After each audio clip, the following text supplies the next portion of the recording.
Hello everyone, welcome to study with me. আমরা life সায়েন্সের আজকে যে চ্যাপ্টারটা পড়বো সেটা হলো সংবহন। ওকে, তো সংবহন মানে কি? সংবহন মানে হচ্ছে যেই পদ্ধতিতে কোনো তরলের সাহায্যে, কোনো তরল মাধ্যমে কী হয়, জীবদেহের বিভিন্ন অংশে প্রয়োজনীয় পদার্থের স্থানান্তর হয়। যেই পদ্ধতিতে স্থানান্তর হচ্ছে সেই পদ্ধতিটাই হলো সংবহন।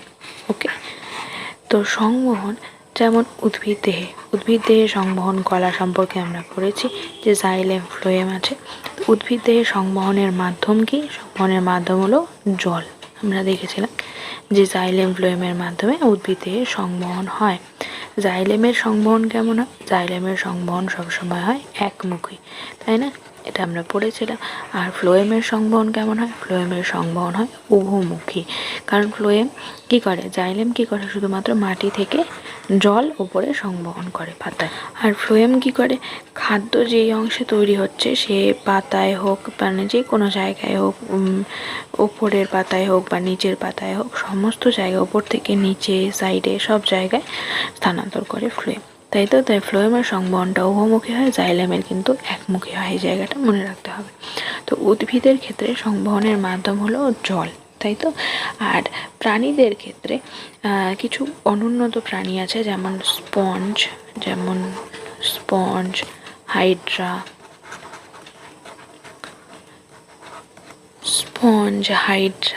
স্টারফিশ। এদের ক্ষেত্রে কী হয়? এদের ক্ষেত্রেও কিন্তু সংবহনের মাধ্যম হয় জল। এরা অনুন্নত প্রাণী, এদের রক্তের মাধ্যমে সংবহন হয় না, এদের ক্ষেত্রে জলের মাধ্যমে সংবহন সম্পন্ন হয়। ওকে, আর উন্নত প্রাণীদের ক্ষেত্রে কী হয়? উন্নত প্রাণীদের ক্ষেত্রে আমরা জানি সংবহনের মাধ্যম কি? উন্নত প্রাণীদের ক্ষেত্রে সংবহনের মাধ্যম হচ্ছে রক্ত আর লসিকা, লিম্ফ। ওকে, এরা হচ্ছে উন্নত প্রাণীদের ক্ষেত্রে সংবহনের মাধ্যম। এই জায়গাগুলো মনে রাখতে হবে। ওকে, তাহলে আমরা শুরু করি প্রাণী সংবহন কি সেটাই আজকে দেখব। দেখো, প্রাণী সংবহন হচ্ছে প্রধানত দু ধরনের হয়। একটা হচ্ছে মুক্ত সংবহন তন্ত্রের মাধ্যমে, একটা হয় বদ্ধ সংবহন তন্ত্রের মাধ্যমে। ওকে, তো মুক্ত সংবহন তন্ত্র মানে কি? মুক্ত সংবহন তন্ত্রের ক্ষেত্রে হৃৎপিণ্ড অনুন্নত থাকে, মানে হৃৎপিণ্ড প্রপার স্ট্রাকচারের হৃৎপিণ্ড থাকে না, আর এটা খুব সরল প্রকৃতির হয়। মানে এর ক্ষেত্রে কোনো ধমনী বা শিরার মাধ্যমে ক্লোজড সিস্টেমের মধ্যে সংবহন হয় না। ঠিক আছে, এটা সরল প্রকৃতির হয়। এই জায়গাটা ইম্পর্টেন্ট যে কাদের ক্ষেত্রে মুক্ত সংবহন তন্ত্র দেখা যায়। আরশোলা, চিংড়ি, ফড়িং, শামুক, ঝিনুক, এই সমস্ত প্রাণীদের ক্ষেত্রে এরকম মুক্ত সংবহন তন্ত্র দেখা যায়। আর বদ্ধ সংবহন তন্ত্র কি? বদ্ধ সংবহন তন্ত্রের ক্ষেত্রে কী হবে? সুগঠিত হৃৎপিণ্ড থাকবে এবং জটিল প্রকোষ্ঠযুক্ত হৃৎপিণ্ডটা হবে। আর এক্ষেত্রে কী হবে? হিমোগ্লোবিনের মাধ্যমে শ্বাসবায়ুর পরিবহন হবে। ওকে, মানে হিমোগ্লোবিনের মাধ্যমে অক্সিজেন, কার্বন ডাইঅক্সাইড এগুলোর পরিবহন হবে। আর কী হবে? আর হচ্ছে হৃৎপিণ্ড থেকে শিরা ধমনির মাধ্যমে পুরো একটা সার্কুলেটরি সিস্টেমটা চলবে, মানে হচ্ছে একটা ক্লোজড সার্কুলেটরি সিস্টেমের মাধ্যমে পরিবহনটা হবে, ক্লোজড সিস্টেম থাকবে। তার মানে সেটা হচ্ছে বদ্ধ সংবহন তন্ত্র। এরা কাদের ক্ষেত্রে দেখা যায়? কিছু কিছু অমেরুদণ্ডী প্রাণী আছে, যেমন কেঁচো, জোঁক, এবং প্রত্যেকটা মেরুদণ্ডী প্রাণীর ক্ষেত্রে এই সংবহন তন্ত্র দেখা যায়। নেক্সট হচ্ছে, এখানে দেখতে পাচ্ছি এটা একটা আরশোলার মুক্ত সংবহন তন্ত্র দেখানো হয়েছে। এখানে কি কি ইম্পর্টেন্ট পরীক্ষায় যেগুলো আসে, যে আরশোলার ক্ষেত্রে কি হয়? আরশোলার হৃৎপিণ্ডটা 13টি প্রকোষ্ঠযুক্ত হয়। এই জায়গাটা ইম্পর্টেন্ট যে 13টা প্রকোষ্ঠযুক্ত হয়, এরকম প্রকোষ্ঠযুক্ত হয়। ওকে, আর প্রত্যেকটা প্রকোষ্ঠের সামনে, এই যে প্রত্যেকটা প্রকোষ্ঠ সামনের দিকে মুক্ত হয় এবং তাদের সংযোগস্থলে এখানে কপাটিকা থাকে। ওকে, তাদের সংযোগস্থলে এখানে কপাটিকা থাকে, আর এখানে একটা ছিদ্র থাকে যার নাম হচ্ছে অস্টিয়া। যদি বলে যে আরশোলার হৃৎপিণ্ডের ক্ষেত্রে আরশোলার হৃৎপিণ্ড কটি প্রকোষ্ঠযুক্ত হয়? 13টি প্রকোষ্ঠযুক্ত হয়। এদের মধ্যে হৃৎপিণ্ডে যে ছিদ্র দেখা যায় তার নাম কি? অস্টিয়া হলো। আর আরেকটা ইম্পর্টেন্ট জায়গা আছে, এদের মধ্যে 12 জোড়া অ্যালোরি পেশি থাকে। অ্যালোরি পেশি নামটা মনে রাখতে হবে, যে অ্যালোরি পেশি থাকে যাদের সংকোচন প্রসারণের মাধ্যমেই কি হয়? এই যে অ্যালোরি পেশি, এদের সংকোচন প্রসারণের মাধ্যমেই সংবহন সম্পন্ন হয়। তাহলে এই জায়গাটা মনে রাখতে হবে। এদের ক্ষেত্রে মুক্ত সংবহন তন্ত্র, 13টা প্রকোষ্ঠযুক্ত হৃৎপিণ্ড, অস্টিয়া, আর 12টা অ্যালোরি পেশি। এই জায়গাগুলো মনে রাখতে হবে। এখন হচ্ছে ক্লোজড সার্কুলেটরি সিস্টেমের ছবিটা এখানে দেখানো হয়েছে। দেখো, ক্লোজ সার্কুলেটরি সিস্টেমের ক্ষেত্রে কি হয়? এক্ষেত্রে ধমনী, শিরা, জালক ও হৃৎপিণ্ড দ্বারা এই স্ট্রাকচারটা গঠিত হবে। শিরা দিয়ে হৃৎপিণ্ডে দূষিত রক্ত প্রবাহিত হবে, তারপর হৃৎপিণ্ড সেটাকে পাম্প করবে এখানে, তারপর ফুসফুসের মধ্যে যাবে, ফুসফুসের মধ্যে যাবার পর সেখান থেকে পরিশ্রুত হয়ে আবার এসে তারপর ধমনী দিয়ে বিশুদ্ধ রক্ত সারা দেহে সঞ্চারিত হবে। ওকে, তাহলে এই রকম ক্লোজড সিস্টেমের মধ্যে দিয়ে যখন রক্তের সংবহন হবে সেটাকে বলা হবে বদ্ধ রক্ত সংবহন পদ্ধতি। ওকে, এক্ষেত্রে কী হবে, এই কথাটা মনে রাখবে যে এক্ষেত্রে কিন্তু কলা কোষের প্রত্যক্ষ, এখানে যে কোষগুলো আছে, ধরো বডিতে যে কলা কোষগুলো আছে সেগুলোর প্রত্যক্ষ সংস্পর্শে কিন্তু রক্ত আসছে না, এরা এই সিস্টেমে ধমনী শিরার মধ্য দিয়ে সঞ্চারিত হচ্ছে। কোষগুলো কলা কোষের প্রত্যক্ষ সংস্পর্শে আসছে। তো আমরা দেখলাম যে মুক্ত রক্ত সংবহনতন্ত্র, বদ্ধ রক্ত সংবহনতন্ত্র কেমন দেখতে। নেক্সট আসছে রক্ত। আমরা জানি যে রক্ত মানে কি, রক্ত হচ্ছে রক্ত কণিকা এবং রক্ত রস দ্বারা গঠিত এক ধরনের তরল যোগ কলা, তাই না? এক ধরনের তরল যোগ কলা যা কী করে, বিভিন্ন অঙ্গের মধ্যে সমন্বয় সাধন করে, যার মাধ্যমে খাদ্যবস্তু, শ্বাসবায়ু, তাই তো খাদ্যবস্তু, শ্বাসবায়ু, হরমোন সমস্ত কিছু পরিবাহিত হয়, তাই তো বিভিন্ন অঙ্গের মধ্যে পরিবহন হয় এই রক্তের মাধ্যমে। রক্তের উপাদানগুলি সম্পর্কে আমরা এখন দেখব যে রক্তের মধ্যে কি কি উপাদান রয়েছে। তাহলে রক্তের মধ্যে কি কি উপাদান রয়েছে, রক্ত রস বা প্লাজমা আর রক্ত কণিকা, এই চারটা খুব ইম্পর্টেন্ট। এই চারটার পিডিএফ আমি গ্রুপে দিয়ে দেবো, এটা তোমরা দেখে নেবে যে রক্ত রস কতটা পার্সেন্ট থাকে, রক্ত রস বা প্লাজমা থাকে 55% আর রক্ত কণিকা থাকে 45%। ওকে, এই রক্ত রস বা প্লাজমা এর মধ্যে কি কি থাকে, জল, কঠিন পদার্থ ও গ্যাসীয় পদার্থ। প্রধানত এটা জল নিয়ে গঠিত, জলের মধ্যে বিভিন্ন ধরনের কঠিন পদার্থ থাকে আর গ্যাসীয় পদার্থ থাকে। কি কি কঠিন পদার্থের মধ্যে জৈব অজৈব দুই ধরনের পদার্থই থাকে। জৈব পদার্থের মধ্যে থাকে প্রোটিন, নন প্রোটিন ও অন্যান্য পদার্থ থাকে, যেমন কার্বোহাইড্রেট, ফ্যাট, বিভিন্ন উৎসেচক হরমোন, এগুলোও থাকে। প্রোটিন কি কি থাকে, রক্তের মধ্যে কি কি প্রোটিন থাকে, serum albumin, serum globulin, fibrinogen, prothrombin, এগুলো হলো রক্তের প্লাজমার মধ্যে থাকে এইরকম প্রোটিন। এই জায়গাগুলো খেয়াল রাখবে। এই প্রোটিন, প্লাজমার প্রোটিনগুলো কী কী যদি বলে, এগুলো অ্যালবুমিন, গ্লোবিউলিন, ফাইব্রিনোজেন, প্রোথ্রম্বিন, এইগুলো হচ্ছে প্লাজমা প্রোটিন। প্লাজমা প্রোটিন এছাড়াও নন প্রোটিন নাইট্রোজেন থাকে। নন প্রোটিন এটাকে এইভাবে NPN বলেও লেখা হয়, NPN substances, non protein nitrogenous substances রক্তের মধ্যে থাকে। সেগুলো কি কি, ইউরিয়া, ইউরিক অ্যাসিড, অ্যামোনিয়া, এগুলো নাইট্রোজেনাস কিন্তু এগুলো প্রোটিন না, নাইট্রোজেন গঠিত কিন্তু প্রোটিন না। এগুলো ইম্পর্টেন্ট জায়গা যে রক্তের মধ্যে নন প্রোটিন নাইট্রোজেনাস সাবস্টেন্সেস কী কী থাকে, ইউরিয়া, ইউরিক অ্যাসিড, অ্যামোনিয়া, এইগুলো। এছাড়া বিভিন্ন অন্যান্য পদার্থ থাকে যেমন কার্বোহাইড্রেট, ফ্যাট, উৎসেচক হরমোন, এগুলো থাকে। হলো, তাহলে এগুলো হচ্ছে প্লাজমার মধ্যে প্রাপ্ত কঠিন পদার্থ। রক্তকণিকা কত থাকে, 45% থাকে। তার মধ্যে কি কি থাকে, লোহিত রক্তকণিকা, আমরা সবাই জানি এদের মধ্যে কি কি থাকে, লোহিত রক্তকণিকা, শ্বেত রক্তকণিকা আর হলো অনুচক্রিকা। ওকে, লোহিত রক্তকণিকার নাম হলো এরিথ্রোসাইট। লোহিত রক্তকণিকার ইংরেজি নাম হলো এরিথ্রোসাইট, এটাও মনে রাখবে, এরিথ্রোসাইট। ওকে, লোহিত রক্তকণিকা বা এরিথ্রোসাইট বা রেড ব্লাড কর্পাসালস RBC। শ্বেত রক্তকণিকা, শ্বেত রক্তকণিকা বা লিউকোসাইট, লিউকোসাইট, লিউকোসাইট বা হোয়াইট ব্লাড কর্পাসাল WBC। আর অনুচক্রিকার নাম হলো থ্রম্বোসাইট, থ্রম্বোসাইট। অনুচক্রিকা মানে হলো থ্রম্বোসাইট বা প্লেটলেট। এই টার্মগুলো মনে রাখতে হবে কারণ এগুলো দিয়েও আসে, প্লেটলেট।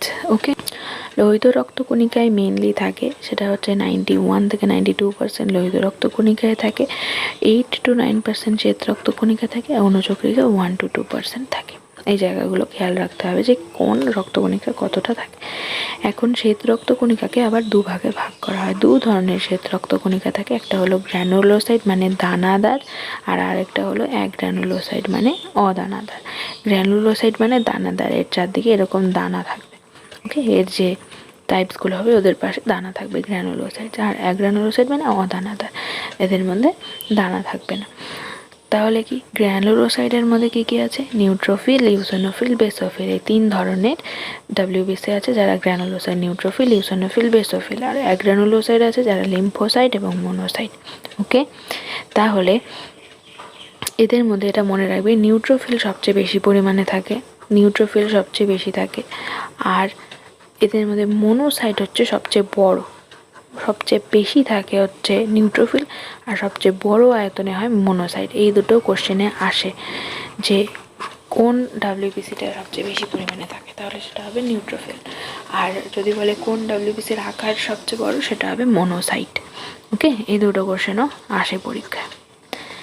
তাহলে নেক্সট এই রক্তকণিকাগুলো সম্পর্কে ডিটেলে দেওয়া আছে এখন। খুব ইম্পর্ট্যান্ট জায়গা, যে কোনো এক্সামে কোশ্চেন আসে। লোহিত রক্তকণিকা বা আরবিসি বা এরিথ্রোসাইট, এরা স্বাভাবিক পরিমাণ কত থাকে, এটা প্রতি মাইক্রোলিটারে পার এমএলএ 45 থেকে 50 লক্ষ আরবিসি থাকে, 45 থেকে 50 লক্ষ আরবিসি থাকে। ওকে, আর এটা কোথার থেকে উৎপন্ন হয়, এর উৎস হচ্ছে যখন ভ্রূণ অবস্থায় থাকে, ভ্রূণ অবস্থায় লিভার এবং স্প্লিন, যকৃৎ এবং প্লীহা থেকে উৎপন্ন হয়। আর জন্মের পরে প্রাপ্তবয়স্ক অবস্থা পর্যন্ত, মানে জন্মের পরে একদম মৃত্যু পর্যন্ত, তখন কি হয়, লাল অস্থিমজ্জা থেকে উৎপন্ন হয়, মানে বোন ম্যারো, অস্থিমজ্জা, বোন ম্যারো টার্মটাও অনেক সময় দেওয়া হয়, বোন ম্যারো থেকে তৈরি হয়। বোন ম্যারো মানে কি, আশা করি সবাই চেনো বোন ম্যারো কি। বোন ম্যারো হচ্ছে আমরা যখন মাংস খাই, ডার্ক কালারের একটা জায়গা থাকে না হাড়ের ভেতরে, এটাই হচ্ছে বোন ম্যারো বা অস্থিমজ্জা, বুঝতে পারলে? এটা হচ্ছে বোন ম্যারো, এখান থেকেই আরবিসি তৈরি হয়, এই হাড়ের এই বোন ম্যারোর থেকেই আরবিসি তৈরি হয়, বুঝতে পারলে? তাহলে এর গড় আয়ু কত, আরবিসির গড় আয়ু হচ্ছে 120 দিন, সবাই জানে। আর এর কাজ কি, মেইনলি কাজ কি, এর মধ্যে যেহেতু হিমোগ্লোবিন থাকে, তার মাধ্যমে কি হয়, অক্সিজেন ও কার্বন ডাইঅক্সাইড পরিবহন করে, অম্ল ক্ষারের ভারসাম্য রক্ষা করে, আর কি করে, পিত্ত, মল, মূত্র এদের বর্ণ গঠন করে। কিভাবে, আরবিসি ধ্বংস জমা হয়ে এদের এই হালকা, এদের হচ্ছে ইয়েলো কালারটা দেয়। নেক্সট আছে অনুচক্রিকা বা থ্রম্বোসাইট। অনুচক্রিকা বা থ্রম্বোসাইট কি, অনুচক্রিকা বা থ্রম্বোসাইট থাকে প্রতি পার এমএলএ 2.5 থেকে 5 লক্ষ পর্যন্ত থাকে। এরাও ওই বোন ম্যারো থেকে তৈরি হয়। আর গড় আয়ু কত, এদের গড় আয়ু 3 থেকে 10 দিন, খুব কম গড় আয়ু, 3 থেকে 10 দিন। আর এদের প্রধান কাজ আমরা জানি, রক্ত তঞ্চনে সাহায্য করে। শ্বেত রক্তকণিকা বা ডাব্লিউবিসি সংখ্যায় সবচেয়ে কম থাকে, পার এমএল ব্লাডে 5 থেকে 10,000 মতো পরিমাণে থাকে। আর এরাও অস্থিমজ্জা আর লসিকা গ্রন্থি ও প্লীহার থেকে তৈরি হয় ডাব্লিউবিসিগুলো। এদের প্রধান কাজ কি, এদের কাজ হচ্ছে টাইপস অনুযায়ী ডিপেন্ড করে, এদের 5টা টাইপ আছে, সেগুলো দেখো। এদের মধ্যে দেখো নিউট্রোফিল সবচেয়ে বেশি পরিমাণে থাকে, 60 to 70% নিউট্রোফিল থাকে, এখানেও দেওয়া আছে নিউট্রোফিল, এই জায়গাটা ইম্পর্টেন্ট। নিউট্রোফিল 60 to 70% নিউট্রোফিলই থাকে, যার গড় আয়ু হচ্ছে 2 থেকে 4 দিন। এই নিউট্রোফিল আর মোনোসাইট এরা দুজনই ফ্যাগোসাইটোসিস পদ্ধতিতে জীবাণু ধ্বংস করে। ফ্যাগোসাইটোসিস পদ্ধতিতে মানে কি, এরা অ্যামিবয়েড শেপের হয় দেখতে, আর ডাব্লিউবিসিগুলো অ্যামিবার মতো দেখতে হয়। এরা কি করে, বিভিন্ন জীবাণু যখন আমাদের বডিকে আক্রমণ করে, তখন তাদেরকে এইভাবে করে গিয়ে এদের স্ট্রাকচারটা এদের মধ্যে এনগালফ করে নেয়, মানে গিলে নেয়, খেয়ে ফেলে। এটাকেই ফ্যাগোসাইটোসিস পদ্ধতি বলা হয়। এরা নিজেদের আকার পরিবর্তন করে এভাবে জীবাণুকে ধ্বংস করতে পারে ফ্যাগোসাইটোসিস পদ্ধতিতে, ঠিক আছে? তো তাদের মধ্যে দেখো নিউট্রোফিল আর মোনোসাইট, এই দুটোই ফ্যাগোসাইটোসিস পদ্ধতিতে জীবাণু ধ্বংস করতে পারে। এদের কাজগুলো খুব ইম্পর্টেন্ট, যে কোনো এক্সামে এগুলো থেকে কোশ্চেন আসে। তারপর আছে ইউসিনোফিল 1 to 4% থাকে। আর ইউসিনোফিল কী করে, অ্যালার্জি প্রতিরোধে সাহায্য করে। আমাদের বডিতে অনেকেরই খুব সেন্সিটিভ স্কিন হয়, যে কোনো জিনিসে অ্যালার্জি হয়ে যায়, তো এই অ্যালার্জি প্রতিরোধে সাহায্য করে হচ্ছে ইউসিনোফিল। ওকে, তারপর বেসোফিল কী করে, বেসোফিল আমাদের বডিতে বেসোফিল কী করে, হেপারিন নিঃসরণ করে রক্তবাহে রক্ততঞ্চনে বাধা দেয়। আমরা জানি যে রক্তবাহের মধ্যে কিন্তু রক্ত তঞ্চিত হয় না কখনোই, তাই তো? কেন তঞ্চিত হয় না, কারণ রক্তবাহের মধ্যে হেপারিন থাকে। এই হেপারিনটা সিনথেসিস করে এই বেসোফিল। ওকে, এই বেসোফিল হেপারিন নিঃসরণ করে রক্তবাহে রক্ত তঞ্চিত হতে দেয় না। ওকে, আর আরেকটা ইম্পর্টেন্ট কথা, এই যে রক্ত বাহে যেমন হেপারিন থাকে, কিন্তু যখন ব্লাড ব্যাংকে যখন কোনো রক্ত রাখা হয়, একটা পাউচের মধ্যে রক্ত রাখা হয় না, তো সেখানে তো আমরা বডি থেকে বের করে নিয়ে আসছি, সেখানে তো হেপারিন নেই, কিন্তু সেখানে কেন সঞ্চিত হয় না? কারণ ব্লাড ব্যাংকের মধ্যে ওই পাউচের মধ্যে যখন ব্লাড রাখা হয় তখন তার মধ্যে ক্যালসিয়াম অক্সালেট মিক্স করা হয়। এই জায়গাটা ইম্পর্টেন্ট। ক্যালসিয়াম অক্সালেট, এটা মনে রাখবে, ক্যালসিয়াম অক্সালেট। এই ক্যালসিয়াম অক্সালেট মিক্স করা হয়, যেটা কি করে এই পাউচের মধ্যে এদের এখানেও রক্তকে ক্লট হতে দেয় না। ওকে, এটা হেপারিন যেমন ন্যাচারাল অ্যান্টিকোয়াগুলেন্ট, মানে কোয়াগুলেশন বা তঞ্চন হতে দেয় না। হেপারিন হচ্ছে ন্যাচারাল অ্যান্টিকোয়াগুলেন্ট, আর ক্যালসিয়াম অক্সালেট হলো আর্টিফিশিয়াল অ্যান্টিকোয়াগুলেন্ট, যেটা ব্লাড ব্যাংকে ব্লাডের মধ্যে মিক্স করা হয় যাতে এটা তঞ্চিত না হয়ে যায়। ইম্পর্টেন্ট কোশ্চেন এটা হলো। আর থাকলে হচ্ছে লিম্ফোসাইট কী করে? লিম্ফোসাইট হচ্ছে অ্যান্টিবডি সৃষ্টি করে অনাক্রম্যতা প্রদান করে বডিকে। এই ডাব্লিউবিসির কাজগুলো প্রত্যেকটা ইম্পর্টেন্ট। নিউট্রোফিল এবং মনোসাইট কী করলো? ফ্যাগোসাইটোসিস পদ্ধতিতে জীবাণু ধ্বংস করে। ইউসিনোফিল অ্যালার্জি প্রতিরোধে সাহায্য করে। বেসোফিল হেপারিন নিঃসরণ করে রক্ততঞ্চনে বাধা দেয়। আর লিম্ফোসাইট কী করে? অ্যান্টিবডি তৈরিতে সাহায্য করে। ওকে, নেক্সট হিমোগ্লোবিন। হ্যাঁ, এটা কি হয়?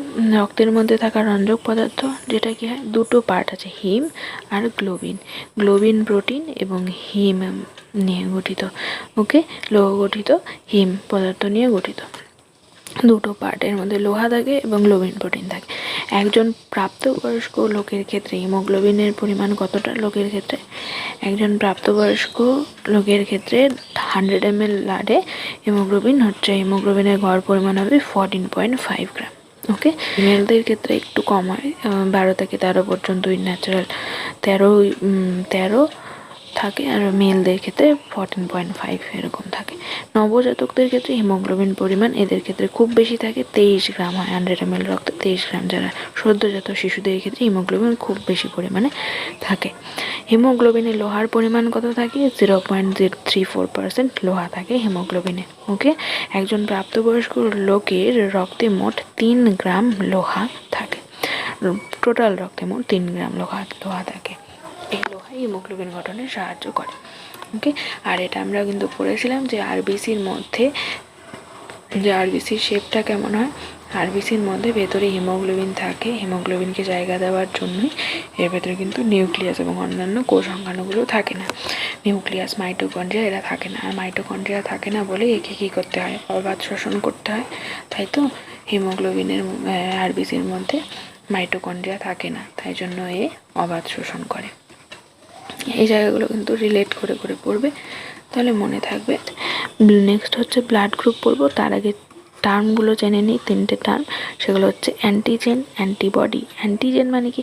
অ্যান্টিজেন হচ্ছে, খুব ভালো করে দেখে নাও, অ্যান্টিজেন মানে হচ্ছে বাইরের থেকে কোনো একটা বস্তু, কোনো একটা জীবাণু বা পদার্থ, বাইরের যে কোনো পদার্থ যখন দেহে প্রবেশ করে, যার জন্য অ্যান্টিবডি তৈরি হয়, তাকেই বলা হয় অ্যান্টিজেন। যে সকল বিজাতীয় পদার্থ বা জীবাণু বা প্রতিবিষ যাই হোক দেহে প্রবেশ করলে অ্যান্টিবডি তৈরি হয়, তাদেরকেই অ্যান্টিজেন বলা হয়। আর এরা কি হয়? সাধারণত প্রোটিন, পলিস্যাকারাইড, লাইপোপ্রোটিন এই জাতীয় হয়। এই জায়গাটা ইম্পর্টেন্ট যে অ্যান্টিজেন বা অ্যান্টিবডি এরা কী ধর্মী হয়? এরা সাধারণত প্রোটিন, পলিস্যাকারাইড বা লাইপোপ্রোটিন জাতীয় হয় এই অ্যান্টিজেনগুলো। অ্যান্টিবডি কি? এই যে অ্যান্টিজেন যখন প্রবেশ করবে তখন তার বিরুদ্ধে দেহের মধ্যে যে সমস্ত প্রোটিনের আবির্ভাব হবে এবং কি করবে, এরা ওই জীবাণু নিঃসৃত প্রতিবিষকে নষ্ট করবে, তখন তাদেরকে বলা হবে অ্যান্টিবডি। বুঝতে পারছো? যেমন এখন অ্যান্টিবডি, অ্যান্টিজেন টার্মটা খুব ইউজ করা হচ্ছে। বলা হচ্ছে যে এই যে করোনা, একবার করোনা হয়ে গেলে পরে তার আগামী 1-2 মাস ওই স্ট্রেনটা অ্যাটলিস্ট আর হবে না। কারণ কি? ওই স্ট্রেনের বিরুদ্ধে তার মধ্যে অ্যান্টিবডি তৈরি হয়ে গেছে।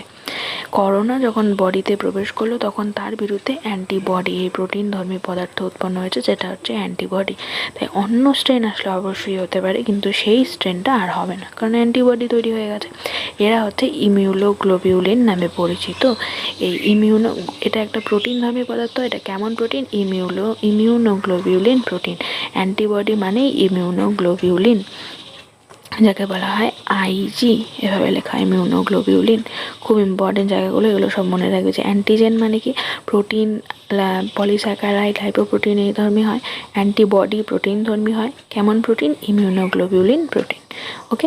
আর অ্যাগ্লুটিনেশন মানে হচ্ছে কি, এই যে ব্যাকটেরিয়া বা লোহিত রক্তকণিকা এমন কিছু কোষে উপস্থিত অ্যান্টিজেন তাদের কি করে প্রতিকূল অ্যান্টিবডির সংস্পর্শে যখন আসে তখন তাদের মধ্যে যে বিক্রিয়া হয়, অ্যান্টিজেন আর অ্যান্টিবডির মধ্যে যে বিক্রিয়া হয় সেটাই হচ্ছে অ্যাগ্লুটিনেশন, রিয়াকশন হয় আর কি, ঠিক আছে, সেটা হচ্ছে অ্যাগ্লুটিনেশন। তাহলে অ্যান্টিজেন অ্যান্টিবডি আশা করি বুঝে গেছো। এখন আমরা দেখবো যে ব্লাড গ্রুপগুলো কী। ব্লাড গ্রুপ, এই জায়গাটা খুব ইম্পর্টেন্ট।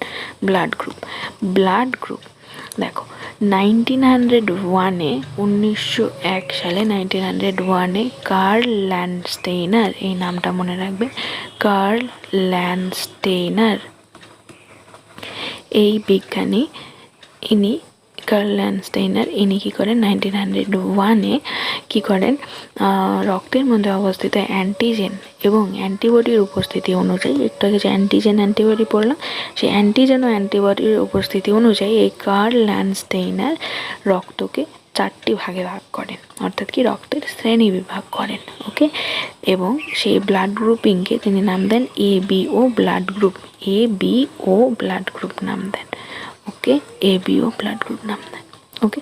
তো এটার 4টি ভাগ কি কি আমরা সবাই জানি, AB, AB আর O, এই 4 ধরনের ব্লাড গ্রুপ এ ভাগ করেন। এছাড়াও কিন্তু অনেক ধরনের ব্লাড গ্রুপ আছে যেগুলো ইউজুয়ালি দেখা যায় না, তাই সেগুলো নিয়ে ডিসকাস অতটা হয় না। অনেক ধরনের 300-রও বেশি ব্লাড গ্রুপ আছে। প্রথমে কি আছে, প্রথমে আছে A ব্লাড গ্রুপটা, খুব ভালো করে দেখবে এই 4টা। প্রথমে আছে এ। তো কিভাবে এই শ্রেণীবিভাগটা করা হয়, দেখা হয় যে আরবিসি, ধরো এটা আরবিসি, এর আরবিসির গায়ে উপস্থিতি, আরবিসির সারফেসের ওপরে কী ধরনের অ্যান্টিজেন দেখা যাচ্ছে তার উপর বেস করে এটা করা হয়েছে অ্যান্টিজেন, আর তার জন্য প্লাজমার মধ্যে কি অ্যান্টিবডি তৈরি হচ্ছে। তাই তো অ্যান্টিজেন ও অ্যান্টিবডির উপস্থিতি অনুযায়ী এই ধরনের এই আরবিসির সারফেসের মধ্যে কি অ্যান্টিজেন দেখা যাচ্ছে এবং তার উপস্থিতির জন্য কি অ্যান্টিবডি তৈরি হচ্ছে সেটার উপর বেস করে এই শ্রেণীবিভাগটা করা হয়। আরবিসির সারফেসের মধ্যে যখন এ অ্যান্টিজেন থাকবে, ওকে, তখন সেটাকে বলা হবে এ ব্লাড গ্রুপ, এ ব্লাড গ্রুপ। আর যখন সারফেসের মধ্যে এ অ্যান্টিজেন থাকবে তখন রক্তরসে বা প্লাজমায় যে অ্যান্টিবডিটা তৈরি হবে সেটা হচ্ছে বিটা, সেটা হবে বিটা, এর উল্টোটা। ওকে, না হলে একই ধরনের হলে তো রিয়াকশন হয়ে যাবে, তাহলে এর উল্টোটা বিটা অ্যান্টিবডি তৈরি হবে। বুঝলে? আরবিসির সারফেসের মধ্যে যে অ্যান্টিজেনটা দেখা যাবে সেটা যদি এ হয় তাহলে ব্লাড গ্রুপের নামও হবে এ, হয়ে গেল এ ব্লাড গ্রুপ এটা, তখন অ্যান্টিবডি তৈরি হবে বিটা। ওকে, আচ্ছা। আর যখন হচ্ছে আরবিসির সারফেসের মধ্যে বি অ্যান্টিজেন থাকবে, ব্লাড গ্রুপ বি এর ক্ষেত্রে কী হবে, আরবিসির সারফেসের মধ্যে অ্যান্টিজেন বি থাকবে, আর অ্যান্টিজেন বি থাকলে তার অপোজিট হচ্ছে আলফা, আলফা অ্যান্টিবডি তৈরি হবে প্লাজমার মধ্যে তৈরি হবে আলফা অ্যান্টিবডি। ওকে, প্লাজমার মধ্যে তৈরি হবে আলফা অ্যান্টিবডি। এখন ব্লাড গ্রুপ যদি এ বি হয়, এ বি হলে কী হবে, তার মানে অ্যান্টিজেনের উপস্থিতি অনুযায়ী নাম হচ্ছে, তার মানে আমরা বুঝতে পারছি তখন আরবিসি সারফেসের মধ্যে কী হবে, 2 ধরনের অ্যান্টিজেনই থাকবে, এও থাকবে বিও থাকবে, তাই তো, এও থাকবে বিও থাকবে। যখন 2টা অ্যান্টিজেনই থাকবে তখন তাকে বলা হবে এবি ব্লাড গ্রুপ। আর যেহেতু এখানে 2টাই আছে তাহলে কারোর সাথেই রিয়াকশন করা যাবে না, তাই সেই ক্ষেত্রে অ্যান্টিবডি কিছুই থাকবে না। ওকে, মানে অ্যাগ্লুটিনিন যেটা হবে সেটা রক্তরসে কোনো অ্যাগ্লুটিনিন থাকবে না। আর ও ব্লাড গ্রুপের ক্ষেত্রে কী হবে, ও ব্লাড গ্রুপের ক্ষেত্রে কী হবে তখন, তার মানে আরবিসির সারফেসের মধ্যে কোনো অ্যান্টিজেনই থাকবে না, এও থাকবে না বিও থাকবে না, কিছুই থাকবে না। তাহলে তোমরা এখন নিজেরাই বলতে পারবে যে অ্যান্টিবডি কী কী থাকবে, যেহেতু এ আর বি কোনো অ্যান্টিজেনই নেই তাহলে অ্যান্টিবডি আলফা এবং বিটা 2টা অ্যান্টিবডি থাকবে এর রক্তরসের মধ্যে। তাই তো, কি দেখলাম, ব্লাড গ্রুপ এর ক্ষেত্রে অ্যান্টিজেন এ থাকবে সারফেসে, তাই তার অপোজিট বি, বা বিটা অ্যান্টিবডি থাকবে রক্তরসে। 2 নম্বর blood group B. Blood group B মানে অ্যান্টিজেন বি আছে সারফেসে, তার নাম অনুযায়ী হয়েছে, আর তার অপোজিট আলফা অ্যান্টিবডি রক্তরসে আছে।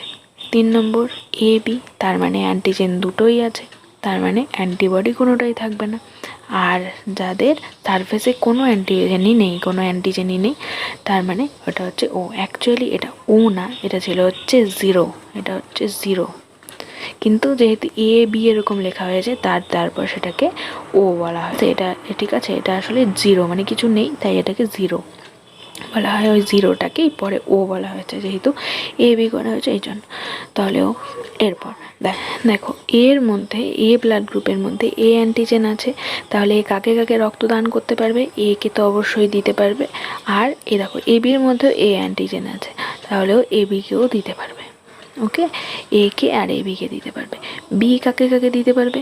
বি অবশ্যই বিকেও দিতে পারবে, বি অ্যান্টিজেন আছে, আর এ বিকেও দিতে পারবে, ওর মধ্যেও এ বি দুটো অ্যান্টিজেনই আছে, তাহলে দিতে পারবে।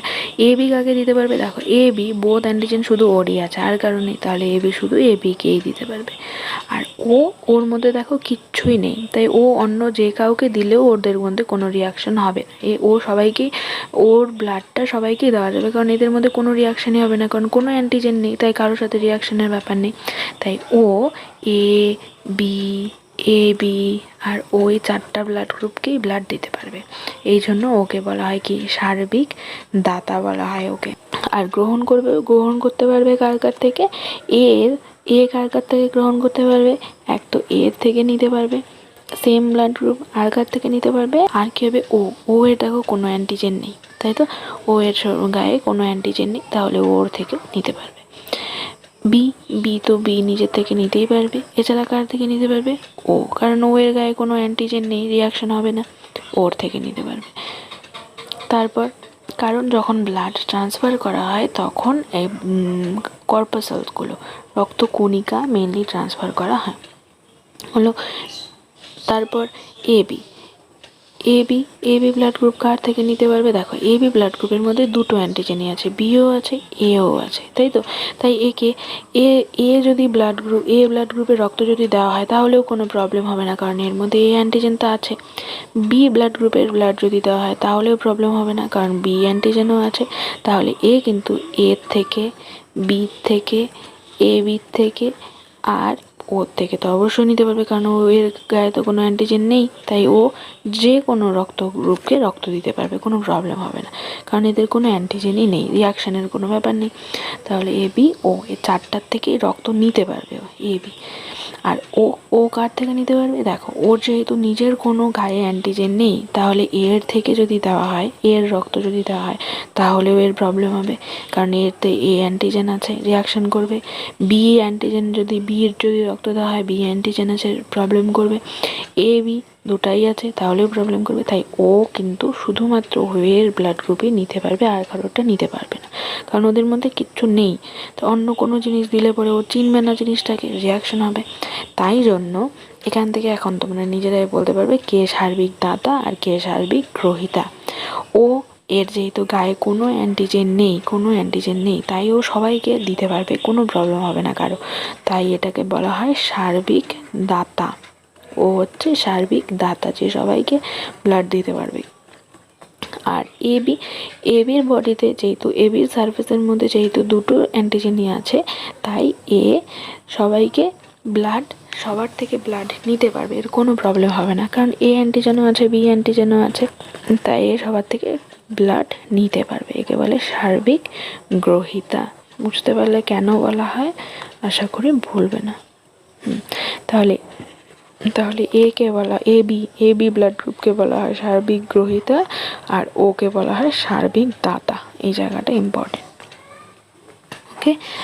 ওকে, তাহলে আজকে এই পর্যন্তই থাকুক। আমরা নেক্সট দিন RH ফ্যাক্টর, রক্ততন্ত্রণ এইগুলি সম্পর্কে পড়বো। এখন কিছু কোশ্চেন দেখে নিই। কোশ্চেনগুলো কি আছে দেখো। রক্তের উপাদানগুলি কি কি? তাহলে তোমরা বলো রক্তের উপাদানগুলি কি কি? আমরা জানি যে রক্তের উপাদান কি কি পড়লাম, রক্তকণিকা ও রক্তরস। রক্তকণিকা ও রক্তরস। বর্ণহীন রক্তকে কি বলে? আচ্ছা, বর্ণহীন রক্ত কাদের ক্ষেত্রে দেখা যায়? মুক্ত রক্ত সংবহন তন্ত্র যাদের ক্ষেত্রে, যেমন আরশোলা, এদের ক্ষেত্রে এদেরকে বলা হয় হিমোলিম্ফ। ওকে, হিমোলিম্ফ বলা হয়। আর যেই প্রকোষ্ঠর মধ্যে রক্ত সংবহন হয়, আমরা আরশোলার ক্ষেত্রে দেখলাম, এই প্রকোষ্ঠটাকে বলা হয় হিমোসিল। এই জায়গাটাও মনে রাখবে, প্রকোষ্ঠটাকে বলা হয় হিমোসিল। আর ওর মধ্যে যে হিমোগ্লোবিন বিহীন যে রক্ত থাকে, তাই জন্য তার কালার হয় না, তাকে বলা হয় হিমোলিম্ফ। ওকে, হিমোলিম্ফ। নেক্সট, সবচেয়ে ছোট রক্তকণিকা কোনটি? সবচেয়ে ছোট রক্তকণিকা কোনটি? এই যে রক্তকণিকা হচ্ছে অনুচক্রিকা। ওকে, সবচেয়ে ছোট সাইজের রক্তকণিকা হলো অনুচক্রিকা। একজন সুস্থ স্বাভাবিক প্রাপ্তবয়স্ক পুরুষের প্রতি ঘনমিলিলিটারে রক্তে কত সংখ্যক আরবিসি থাকে? তাহলে বলো, কত সংখ্যক আরবিসি থাকে একজন সুস্থ স্বাভাবিক পুরুষের ক্ষেত্রে? 50 লক্ষ, তাই তো?